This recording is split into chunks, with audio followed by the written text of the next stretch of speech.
Lead with Legacy, the official podcast of IOL Global. Here, we will explore leadership that outlives titles and trends. Through conversations with faith-based and marketplace leaders, we will discuss integrity, conviction, and purpose. To learn more about us, visit us at iolglobal.com. Hello. Welcome, everyone, to this next episode of the Lead with Legacy podcast. We're so glad to have you guys here and incredibly honored to have Mr. Glenn Henderson here. Glenn is one of IOL's strategic partners. We do some work with him on the back end with social media, YouTube channel. And we have some other exciting projects that we work on together. And he has some incredible products. He has a book that is absolutely amazing that we're going to talk about a little bit. And then we'll also plug in the bottom of the podcast information. Make sure that you like and subscribe on our YouTube channel or whatever platform you use. We're on every platform, everywhere. So you can find us on Apple Podcasts, Amazon Music, Spotify, etc. So just find your favorite platform and like and subscribe to us there. Glenn, thank you so much for being on with us today. I really, really appreciate it. I know you're busy. And so thank you for taking the time. Would you take a little bit and just explain to us like who you are, how we kind of all know each other and what you have going on? Who am I? That's a good question. Sometimes I have to ask this is Mental Health Month in the country. And so that's right. The a checkup from the neck up, as we call it. But I oftentimes am referred to as a serial entrepreneur, having been in the space of entrepreneurship for many years, and have had the privilege over these many years to author a couple of books and have some business curriculum and other things out in the marketplace that I've taught more, and now working on to bring some of those scenarios to market. And a couple of moons ago, I had the privilege of meeting Dr. Chambers on a personal note. Jim Chambers was here with us, and we kind of bonded and we discussed some business things since then. And we worked on business projects, and he's been, as my wife calls us, Mutt and Jeff. I'm not sure which one. I think I'm more than Mutt and he's the Jeff, but in any event, we've had an opportunity to work on business projects almost around the world. And of course, in doing that, we've met siblings and family members and offspring, and that has got us to meet with yourself. And That's you've right. helped us immensely. And so that's kind of the macro level. I think I was like 12 when you guys met, maybe. I don't know. Well, I don't think it was that long ago. Could have been. It's been a while. It's been a while. Yeah, for sure. Well, thank you so much for giving us that information, kind of leading us into that. And Dr. Chambers, I'll let you take it for a little bit. You guys know each other really, really well. And I am honored to get to know you better, Glenn, as we've been kind of working together this season of IOL. But I'll kind of let Dr. Chambers take over. He has some questions to ask, and so we'll kind of take it from there. Yeah. Well, it's great always to be on with Glenn. We do go back a ways, and I think we were in a support group one time. It was a 2-step group, just guys. We met at a pancake place. It was we had 2 steps. Number 1, it's not our fault. Number 2, if it is, we're not taking credit for it. So it worked out pretty well. Well, we have a great history working on all kinds of things together: church, business, personal, the whole thing. So it's always great to be with Glenn. So Glenn, when I met you, you were then still running AFC Worldwide Express, which was a global transportation logistics company. And that company came out of a lot of hardship. I think you had some businesses in the past, business background in the past, didn't work out. Sometimes when we look at people who are successful entrepreneurs, we think, oh, wow, they've got a blessed life. They were born with a silver spoon and they've got all these advantages. They never had to go through any hardships like the rest of us do. But why don't you talk a little bit, not to glorify the past, but you went through some pretty hard knocks there for a while. Yeah, well, and when you say that it came out of a lot of hardships, actually AFC Worldwide was the result of our commitment and dedication from so many things that we've learned in the past. And so it probably, as people look at it and talk about, and even as I reflect on it growing from nothing, from zero, just two people, to turning over $100 million and in annual sales and being debt free and profitable and all those other things, that it was a result of things that we learned in the marketplace, doing a lot of things wrong, mistakes, being arrogant. As I said, people don't like to use that word or hear that word, but it's self-omission, being arrogant, prideful, not wanting to listen or learn. And so we had to go through, particularly myself, when you talk about the two-step. So it was a scenario where it's not my fault, and then I'm not going to take responsibility. But for those who believe in a higher power, you are, in this case, you are the man in the mirror.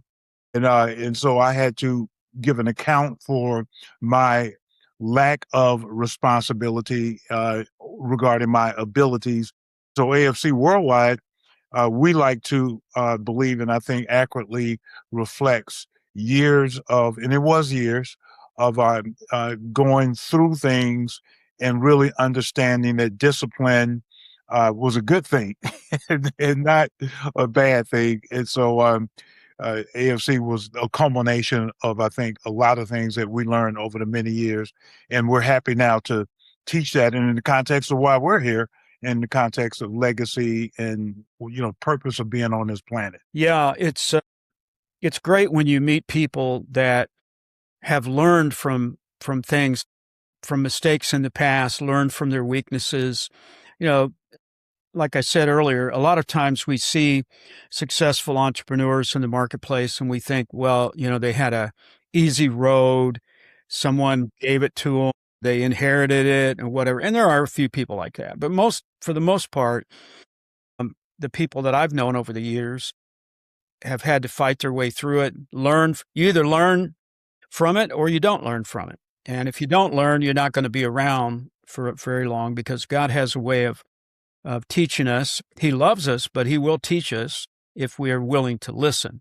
And so, but I know we addressed this in another podcast, you and I, but I thought maybe it'd be good to touch on it, talking about becoming successful through our failures, using our lessons that, we've gone through, things we've gone through, positive and negative, but sometimes we don't take advantage of the lessons learned from failure.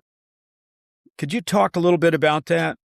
Yeah, you said a couple of things before you touch on the lessons, as it were. You said people learn from mistakes, and people make mistakes. And what I've come to realize, oftentimes they were blind spots, there were weaknesses, there are things. I hate to say that it is easy to say they were mistakes, but no, they were actually, you were blind, you were arrogant, you were ignorant, and they weren't mistakes. You were just stupid, and you didn't want to learn. Sometimes that's true. Right. And a lot of folks don't. And maybe stupid is a little harsh, but the fact of the matter is, I went through things, and people say, "Glenn, you're great on vision, but you're horrible on the details." Well, that's not a mistake. That's a character issue. That's a deficiency. That's something that needs to be addressed. And unless you're willing to recognize that, and unless you're willing to listen, then you're not going to grow. And then that gets me to the point that you just brought regarding success. So I've always looked back and thought and considered in regards to success, that is less of the goal, is less of what you're trying to achieve, because frankly, the majority of people on the planet are not going to achieve whatever the goals are. You cannot come to a point or end of life and have a not necessarily achieve whatever that vision or goal might be, to then say and conclude that I was not successful. We have visions for marriage, we have visions for our kids, etc. Oftentimes that will change, they will be modified, they will evolve, and it won't be what we originally thought and set out to be. And we know this to be true. Yeah. Really in marriage, since I've been married a couple of moves, and whatever that vision was when we was dating one another, just like when you started the business, whatever that vision was, normally it's going to look a lot different. And so success, as I've seen it, was the hurdles. It's the things that was presented to us on the way to pursuing that then we could, and it's what people talk most about is the success. How did you overcome the obstacles that you overcame? How is it that you're still standing? And so people have responded back. They've sort of informed me, and I think they're informing us that success is not necessarily the destination, but rather how you go through and how you overcome the things that are trying to keep you from the destination. And in fact, you can be successful literally just by getting up and trying each day versus I didn't get to where I wanted to go. Yeah, very good points. I know, excuse me, I know a number of years ago, we were having a conversation in your office and we were talking about, I mean, you've always, at least all the time I've known you, very athletic, different athletic sports and so on. You gave me a good spanking one time on the racquetball court, and but I am older than you, so I deserved it. But you've always been involved in that. And we were talking about some of the athletic things. And you made a point, I don't know if you even remember or not, but you said, a big part of winning a race is just showing up, because some people don't ever even show up. They might show up physically, but they don't show up mentally. They don't show up in their heart. And you were just we were just bouncing stuff around in the office. And that really stuck with me, this idea of showing up. And I know in your business career, I know your family as well, and some of the challenges that you guys have walked through. But I know in your business career, there's been times when at AFC and some other companies when it had to be hard just to show up. Right. And it's showing up what people think is they visualize the showing up of just physically being there, and that is part of it. But I do believe that the showing up is physically being there, but also, and more importantly, then being who you are, at least being accountable and being responsible. And I called it just a couple of days ago, there was something that went very horribly wrong as I sit on the board of an organization. And so I told them, listen, I'll fall on the sword. Now, most people don't do that. So I said, I'll fall on the sword. And that's the showing up that I'm speaking about. It's not just physically being there, but you show up to the point that we started this off about, it's not my fault. But in this case, I'll be the responsible person. I'll take accountability. I'm not pointing fingers. I am the man. I'll be the person to take responsibility and then also the solution, hopefully, to move things forward. And that's what people are truly looking for. And just the mere fact that you're willing to do that, you can look in a rearview mirror and say that is a success. I may not get there, but there's a success in the fact that somebody is being, we live in an age, Jim and Amanda, where people now, and I don't know where it's come from, but they're always talking about who's to blame. Think about it. I just want you to just think about it for a minute. And you will never see an email or a text message of me asking or saying who's to blame, but I will say who's responsible. And there's a significant difference. Very big difference. Responsibility means I will take responsibility.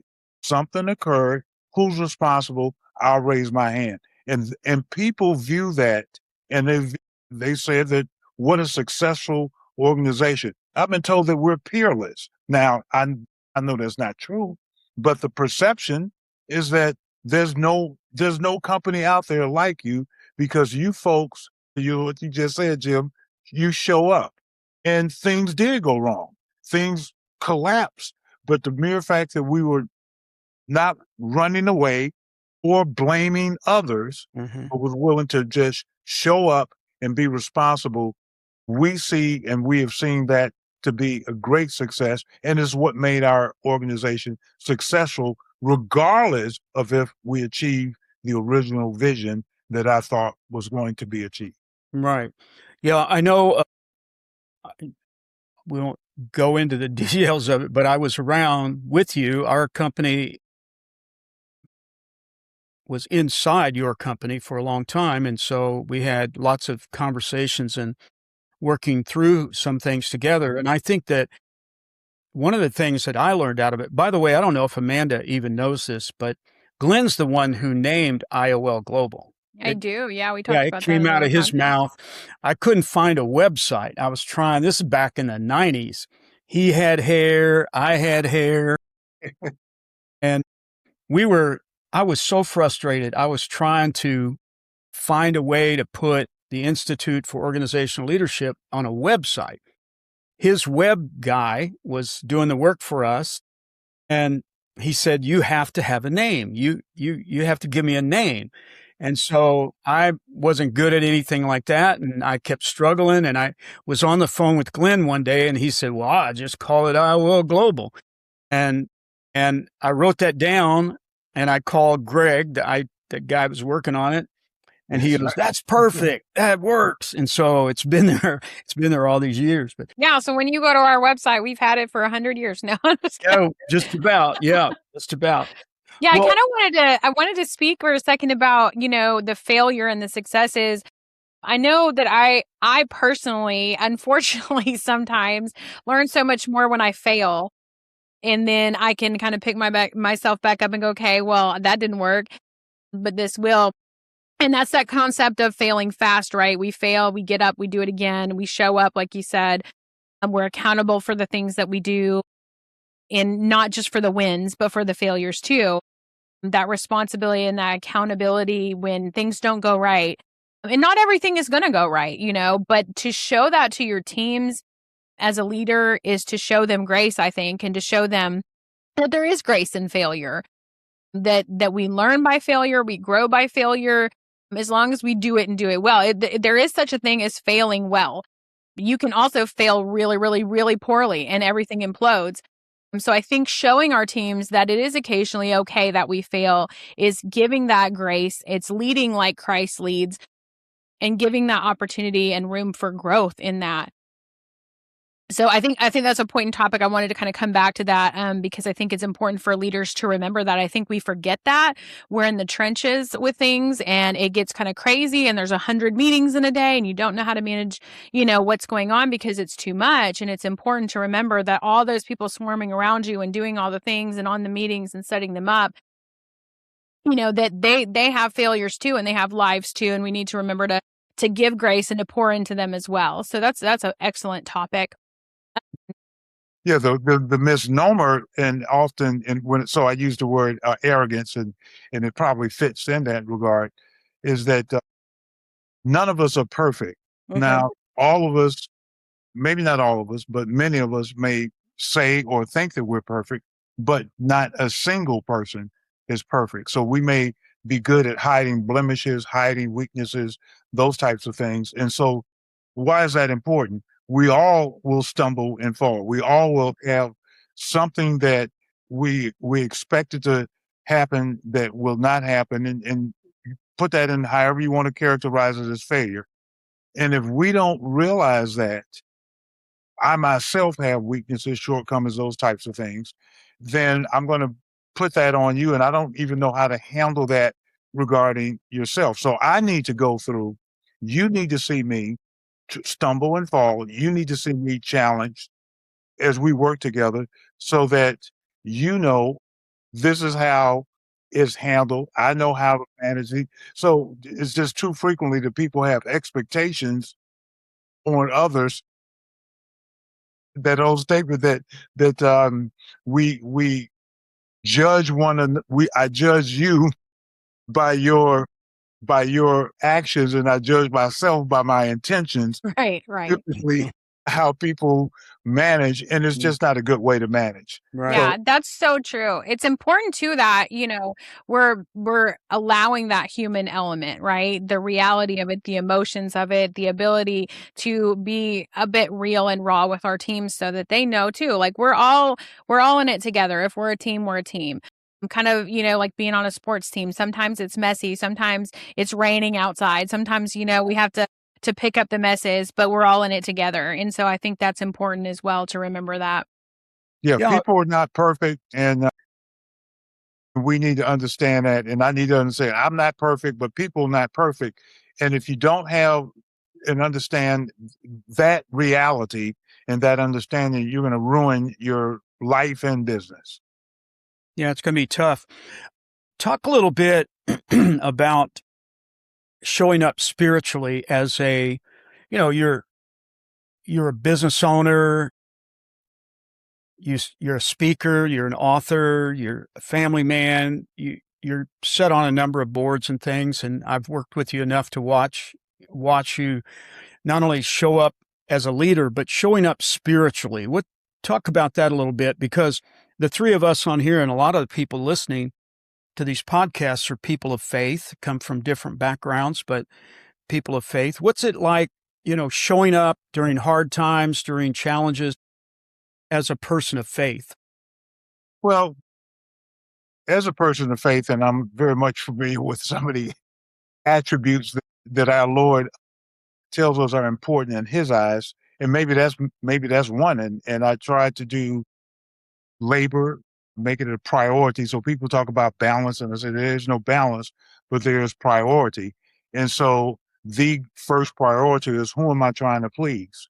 And so in the context of faith, if it's, well, I want to please the Lord, and therefore my actions first are not for self, it's not even for men, but is what thus saith, what is the Lord says.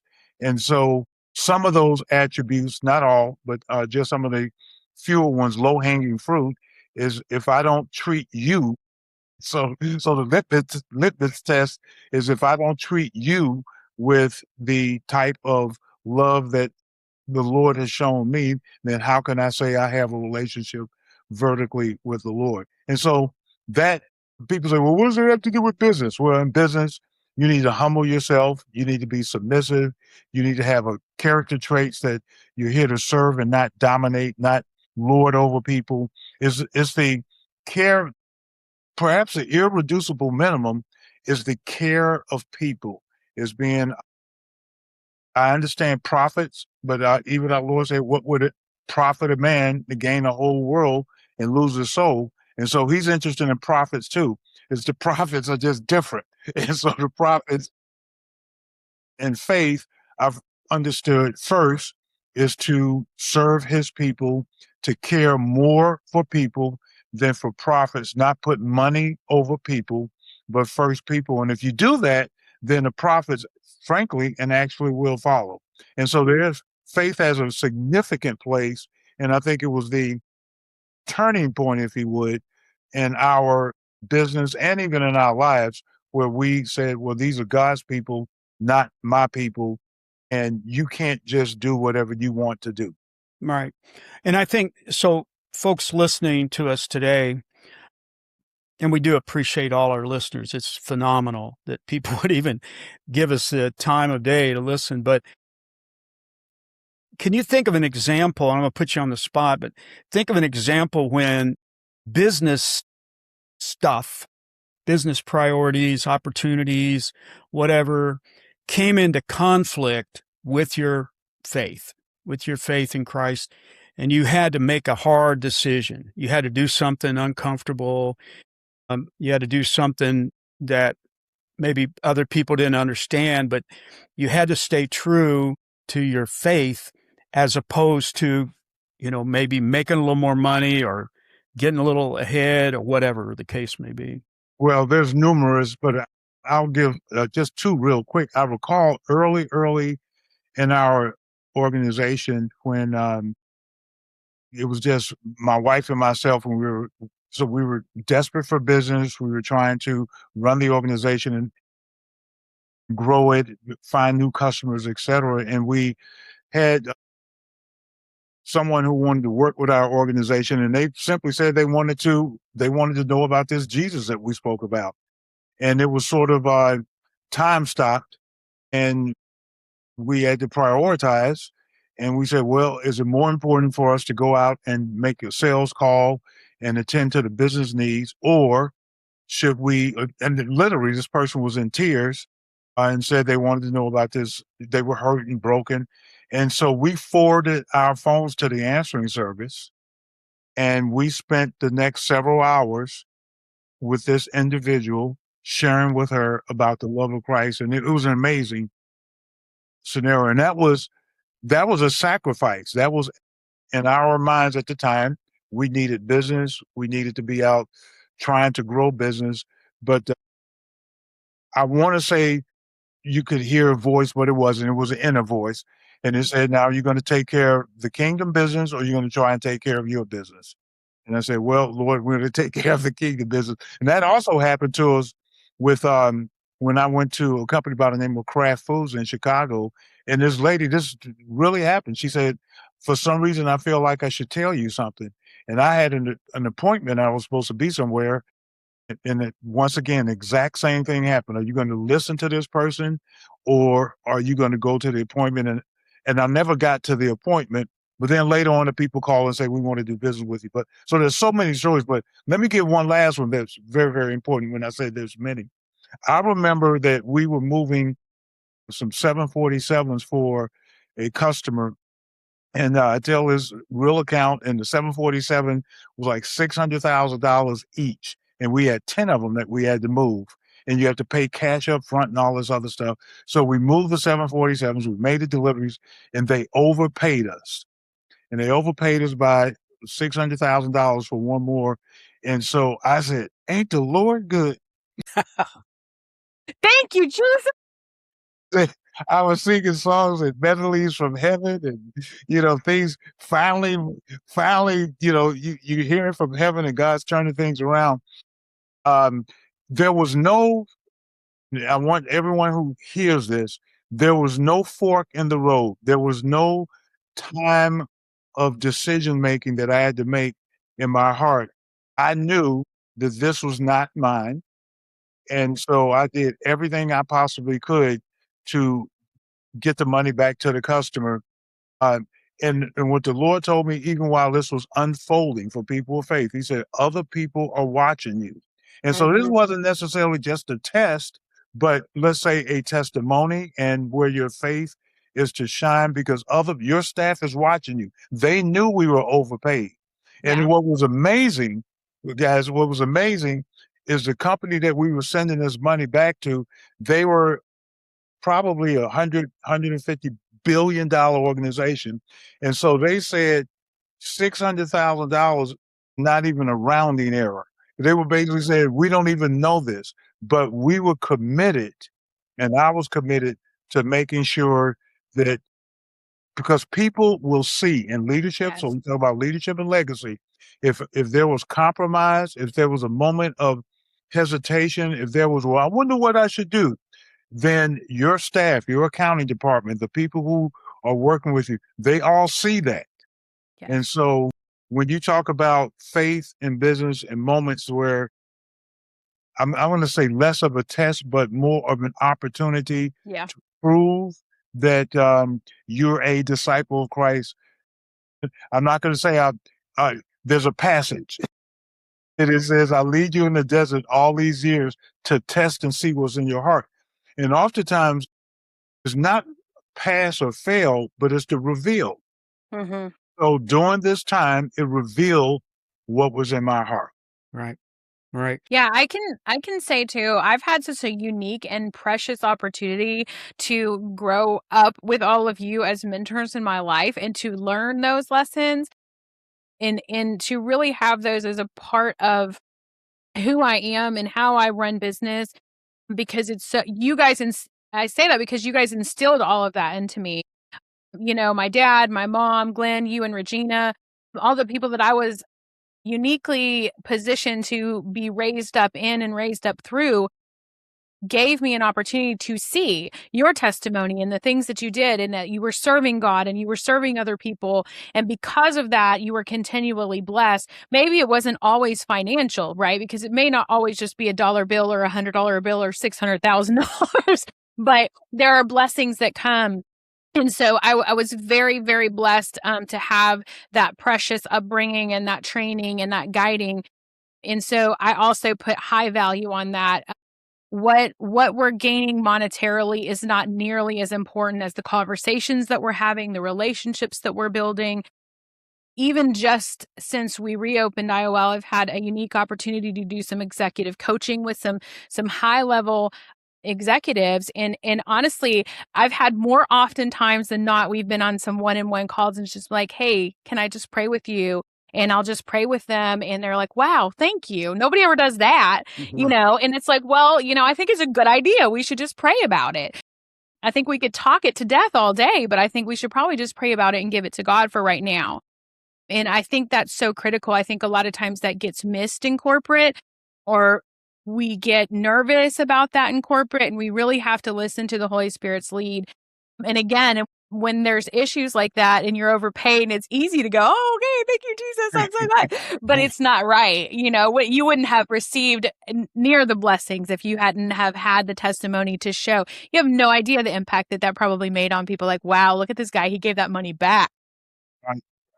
So the issue is oftentimes, and I think people miss it, is no longer can you trust God, is can God trust you? Yeah, absolutely. Can I trust you? And you said so much in that respect, but I've just looked back, and you think about when you use the term, and all of us use the term blessings, and frankly, in business, most of the time people think blessings and they equate them to the physical, the business grown. But I think about, and I know experientially, how about the blessings of what could have happened that didn't? How about the blessings of, of what, and in the case, how about the blessings of what should have happened? And you don't even know. You don't even know what God has spared you from. Yes. And I'm talking about the deal that you wanted that didn't happen, that he spared you. Yeah. That it was, you're right. You have no idea. No idea. You might have thought that $1 million deal was going to be the thing. You were getting the new swimming pool or whatever, but God spared you from so much. And I think that it's so important to remember that, and so important to listen to the Holy Spirit and guidance, because you can get yourself in some real messes if you're just chasing money. Yeah, money's not the answer. I should have my other T-shirt on, but my other T-shirt on, it says, I make things happen. And then I cross out the make. I said, I ain't making nothing happen. The last time I made something happen, I had to go in the back and pull my pants down. And not only was I exposed, but I was beat. So I'm not making nothing happen. Yeah. But that's kind of where a lot of people be thinking about in the context of business and blessings. How much God has spared me from? I think too, the whole idea you touched on there, and so did Amanda, it comes down to who you're going to trust. If you're in business, it's one thing for your clients to trust you. They don't really know you. You're delivering a product or a service. But if your staff don't trust you, if your vendors don't trust you, if your suppliers can't trust you, if the people you owe money to can't trust you, then you've got a credibility issue. And, there's an old say, one of our mutual friends many years ago, Larry Burkett, he used to say a lot, you can lose your credibility in 60 seconds and you can't win it back in 60 years, if you're not careful.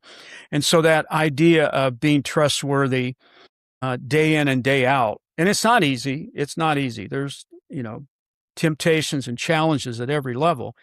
But I know at IOL, when we first started, and you were a big part of us getting started, the idea was we're not going to work with anyone, customers, vendors, suppliers.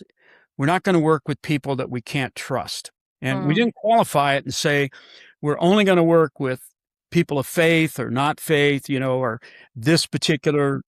We didn't qualify that. We just said we can only work with people we can trust, because if we can't trust you, that's going to reflect back on us. And I remember we were operating out of our house.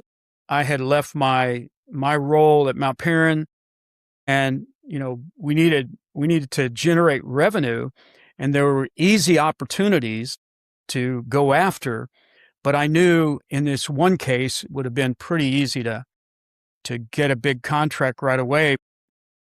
I didn't trust these people, their background, their experience, and they were coming at me, taking me out to lunch, taking me out to breakfast, calling me, wanting to do business. And there was just something, and this is where I'm going with this, is sometimes you can't qualify or quantify it. I didn't have a peace in my heart. There was a peace missing, just a stillness. Man, the money, you leave your job and you got 2 kids in school, a wife to support, all of this, and you're taking a chance, and then someone comes along and offers you a really good opportunity, but something in your heart. The Apostle Paul said, let the peace of Christ rule in your heart. And I could not, for the life of me, and trust me, I tried. I really tried to get it in there and convince myself and convince my wife that it was going to be okay. And both of us would look at each other after praying, and we're like, it ain't going to be okay. Right. It's not okay. And so we had to pass up on it. And when we finally decided, we made that hard line decision, okay, we're not going to do it. Okay, because we don't have the peace of Christ about it. Then we were flooded with other opportunities. Yeah. But I don't think those other opportunities would have come our way had we, went ahead with it out of our own fleshliness, not trying to be too spiritual. But I think my flesh was saying, take the money and run, like that song said, take the money and run. But my heart was saying, don't, it's full of danger. Now, whether it was or not, I've never found out. I didn't have to, right? I think another side. Oh, I'm sorry. Go ahead, Glenn. I was going to say the problem all the time is, even in what you just said, and I think even you, Amanda, is people think that, well, because I obey God, or I'm going to do this. And in the case where Jim said, well, we decided not to do this, and then a whole bunch of other stuff happened. All this other business came in. Well, I'm here to also say we decided to obey God and nothing happened. Exactly. Yeah. Except I didn't lose my mind. You still it, because sometimes people don't, it's a pill that a lot of people don't want to swallow, but it's very, very important to swallow. And that is not when we decide we're going to turn this down, you're not going to do this, and then all of a sudden all this other business is going to come. No, you decided not to do this. It was the right thing to do. You obey, and you can be at peace. Correct. All growth is not good growth. And here's one, and then Amanda, you jump in, but I know, for all us business folks and even in marriage, the only thing I know that grows fast is a weed. Yeah, this is so true.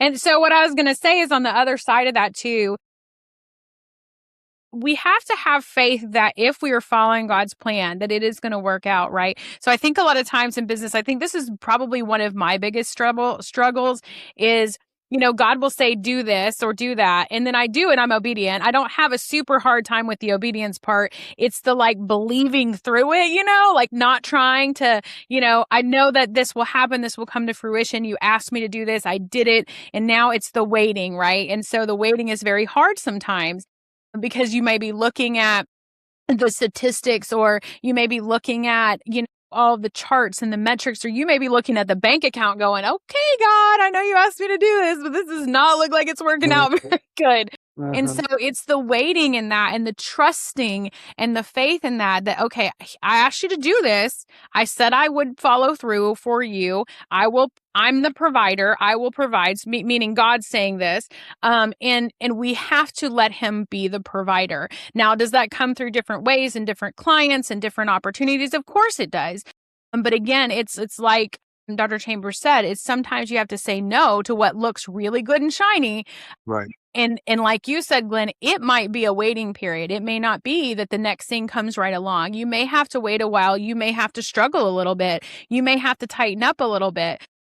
But that's the refining process in going through that, is learning how to just rest in him and trust that God's got it under control and you don't have to be in control of it.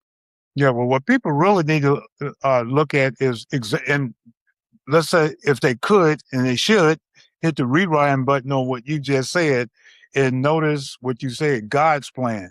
God's plan is a lot different from my plan. Yes. And so I understand what my plan is, my plan in the business, and I get that.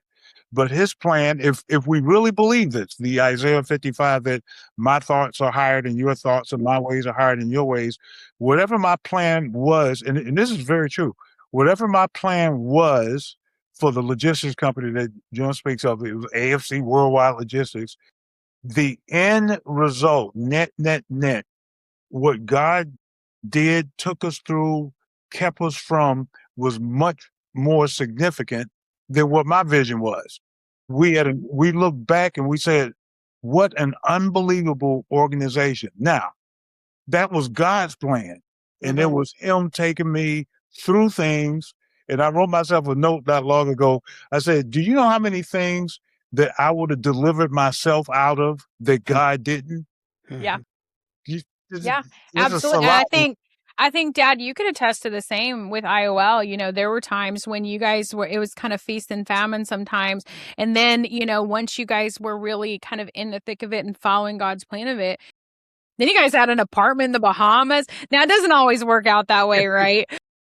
You know, we may not always get but I mean, oftentimes it does, right? Oftentimes we put ourselves in a box and we say, okay, well, my plan is this is what I want to achieve. And then God's like, oh man, I have so much more for you than that box. There's so much better for you than what you have in that box. And it doesn't even look the same, right? Like you might have wanted just wanted a Walmart pole in the backyard, but he's got you an apartment in the Bahamas. You just don't, you don't know. And I think sometimes we kind of put ourselves in that box and we say, okay, well, this is it. And he's like, no, this is not it. There's so much more than this. Yeah. One of the lessons that Lynette and I had to learn, it took a while, but it started way back when we were doing pastoral work. We would get called, I don't know, it's just one of those things, the sovereignty of God, I guess. But every time we would get called to help a church, it was a church that was in bad trouble. No successful church ever called and said, wow, we need your help. It's always the people that were in trouble in our early years. And so we didn't have a lot of income. Sometimes we have any income, but we went anyway and tried to help. Well, I don't know if anybody will even identify with this weirdness, but so one of the things the Lord showed me, this is probably in the early 1980s, that I'm going to let you, that's will sound arrogant, hopefully it can come out that way. I'm going to let you live like a king, but you're not going to own anything. You're going to have a lifestyle that isn't reflective of your net worth, right? If I look back on 50 years, I've dined with royalty. We've traveled around the world in private planes, boats. We've been treated to some of the most beautiful places in the world. Didn't cost any money. Like you said, we lived in the Caribbean off and on for 12 years. Didn't cost us anything. Had the privilege of being at the table for, world-changing events, asking my opinion. Don't have any qualifications for that. And this happened, it was at a night. It was late at night, one night. I got up, couldn't sleep. I was praying, walking around the house, looked out the back window, and the Lord's it was almost like an audible voice, so I don't think it was. he said, you always think you're going to have success in ministry, but I'm going to make you 1,000, 1,000,000 times more successful helping business people than you will ever do helping church leaders. Now, that was a weird thing to get because all I had at that time was my work with church. I didn't know anything about business, entrepreneurs, governments, all this kind of stuff.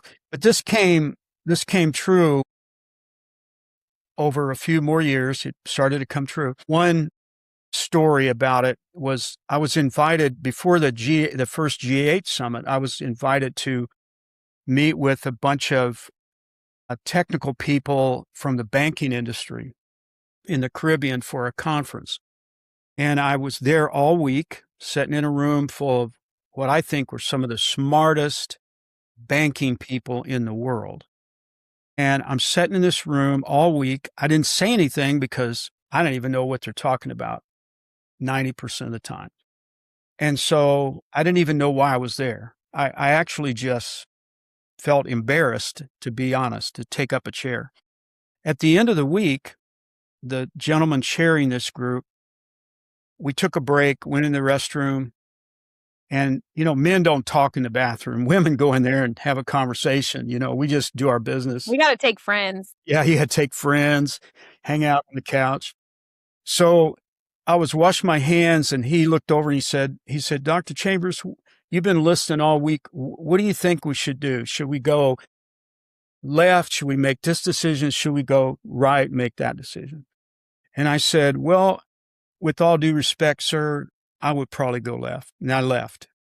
He came back in the room. He said, well, we were going to go more days, but I've reached a decision. And he said, Dr. Chambers hasn't said anything all week because this is kind of out of his scope. But I'm going to ask him to stand up and tell you which way we're going with the G8 summit. And I stood up. I said, well, this is what I'm thinking, what I'm feeling. And that's the way it went. And the Lord brought that back to me. Sometimes God fulfills his vision through you, not because you're smart, not because you're skilled, not because you're talented, not because you're the brightest bulb in the room, but just because you show up and you're trustworthy. He can count on you. I could have tried to, kiss up to that guy. I mean, if I told you who he was, he's a global leader. I could have tried to massage my way around and, pull his leg or whatever. But, I just told him the truth. I said, based on what I'm hearing ethically, morally, spiritually, probably should go that way. And he's like, that's what I need to hear. After hearing all of this, that's the one thing that puts the, So I think that idea of what both of you are saying is being faithful, walking through it. Sometimes it's confusing. Sometimes it's hard. Mm-hmm. You got to take your licks. Yeah, you just landed that plane, Jim, when from where you asked earlier, and I hope the audience gets this, when you asked about showing up, and then later on, Amanda, and you said trustworthy. And the issue is, if you're not trustworthy, you won't show up. Because if I'm hiding and I can't be trusted, I'm not going to show up. But just showing up and then being trustworthy. And so and you just said it there, you probably have to go back and listen to it, but you said you showed up because he was trustworthy. Mm-hmm. And that is, I believe, the two elements when you talk about legacy and success is that we should focus on. Yeah. Yeah. Well, we've been working on we'll switch gears real quick. We've been working on a project together for a while. Impossible Business Solutions. Mm-hmm. Sounds ominous. Impossible. Sounds impossible. Talk to the audience about this a little bit.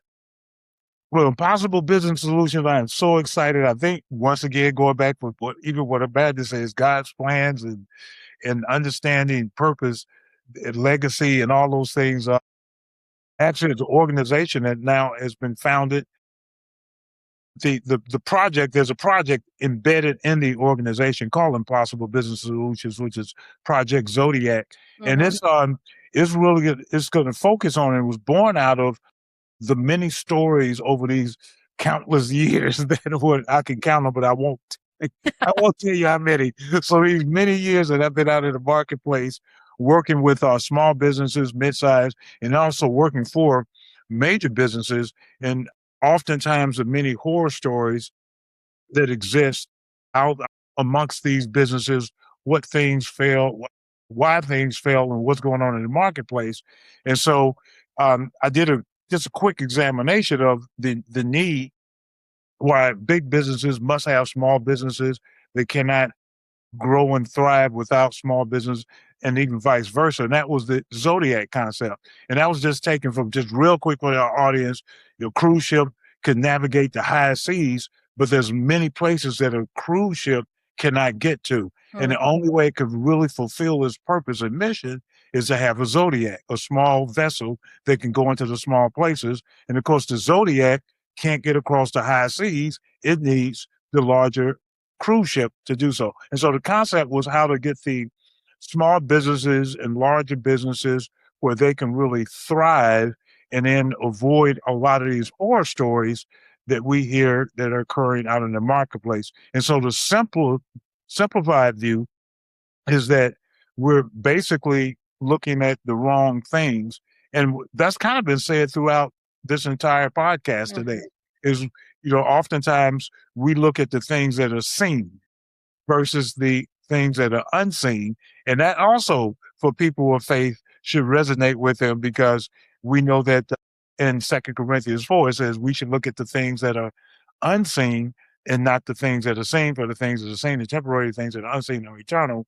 Or also, how can Moses in Hebrews 11 see him who was invisible, and then Peter sank because he saw the wind? I'm scratching my head and say, how can you see the wind? So there is something that you can see, and so that's invisible. And so Project Zodiac, and the reason why it's called Impossible Business Solutions, is solutions and applications and other things that we'll do, and we'll get into that deeper at a later time, that takes a look at things that are unseen that show up in the scene. And so just very quickly, as I gave the example, the return of, well, let me use this example. The space shuttle that crashed, the last space shuttle that crashed years ago, they said that the integrity of the O-ring was compromised. Project Zodiac concept and methodology comes along and says integrity was compromised well before the O-ring was compromised. And that integrity, of course, then begins to look at the individuals. So we look at decision-making, probability, character traits, those types of things, more so than P&Ls, how long you've been in business, those type of things. And that's the impossible business solution. We're so excited that we're going to be able to see more of this soon. And I'll let Dr. Chambers talk a little bit about it too. But we're going to be able to see some of this come to fruition. This has been something that you guys have worked on for a long time. And so I know that you're very, very excited to get it launched. And we're excited to assist in that process, of course. We want to make sure that people are following you on LinkedIn, on Facebook, on your YouTube channel, so they'll know. You guys already have some stuff recorded that we're going to be putting out about this. So that's very exciting. And so, Dr. Chambers, tell us a little bit more, and then we'll wrap up, because we want to be respectful of everybody's time. Well, it's really simple. We're not going to let the cat out of the bag. Well, but we the can't idea tell it all. Well, the idea from Glenn's background and then my background and another partner, it's very difficult as a small business to do business with large corporations. And it's very difficult, I would say even more so, for a large corporation, let's say a Fortune 100, 500 plus company, to find enough trustworthy vendors or suppliers or whatever to do business with. But they rely a great deal on small businesses. In fact, most major corporations today would probably fold up if all the small businesses folded. So this idea that Glenn had been sort of marinating on for a long time was, can we step in and help, find a way to help bridge that gap? Not the old way of saying, okay, how much money you making, how long you been in business, how many staff do you have? That's easy. But there's deeper level stuff. There's value connection. There's communications. There's lots of credibility issues internally. How can we help these large companies assess how the small business is going to operate before they get there, run scenarios?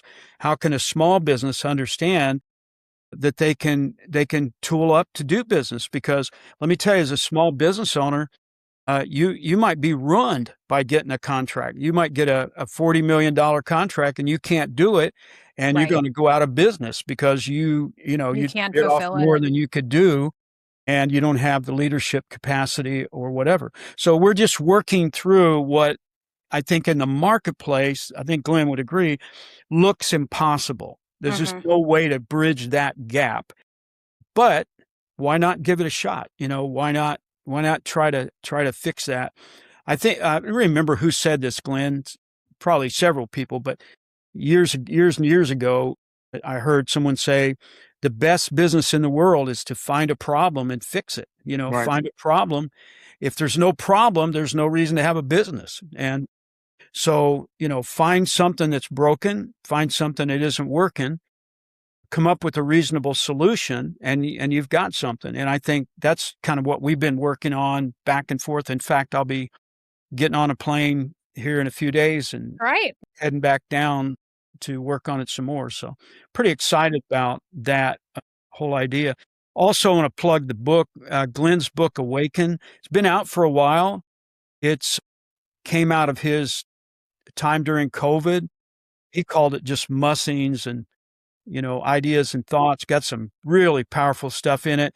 I never recommend it. I always in fact, I wrote in the book, don't buy this book. Yeah, well, I think and too many people listen.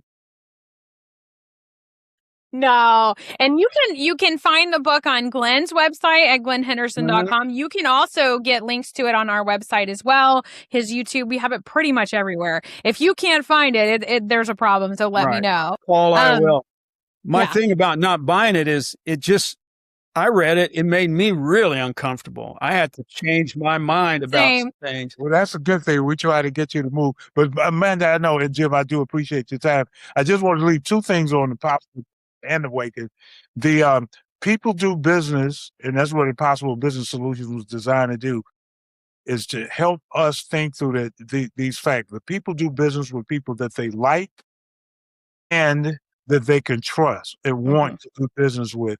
And so we try and help you understand that, how to really present yourself, not just through the external, but those things that Jim and even yourself, Amanda, have thought about. And of course, Awaken in the book talks about some of those issues as well. It does, yes. Going on in our society.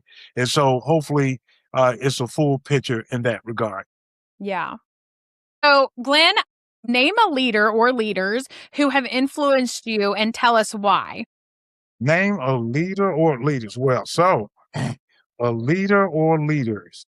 I have the bishop where I worship at now. I have another individual that I'm trying to see who I lean upon most, but perhaps where I'm at now at the Potter's House in Jacksonville, a man by the name of Dr. Paul Walker, which you both know. Yes. Really influenced me. And both.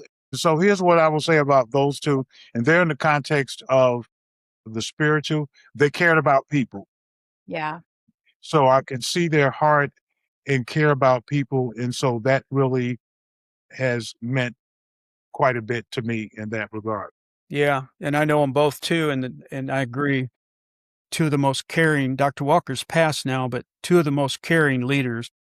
The last question is, it's a straightforward question. What would you like your legacy to be in terms of your leadership in the marketplace and your faith, either way?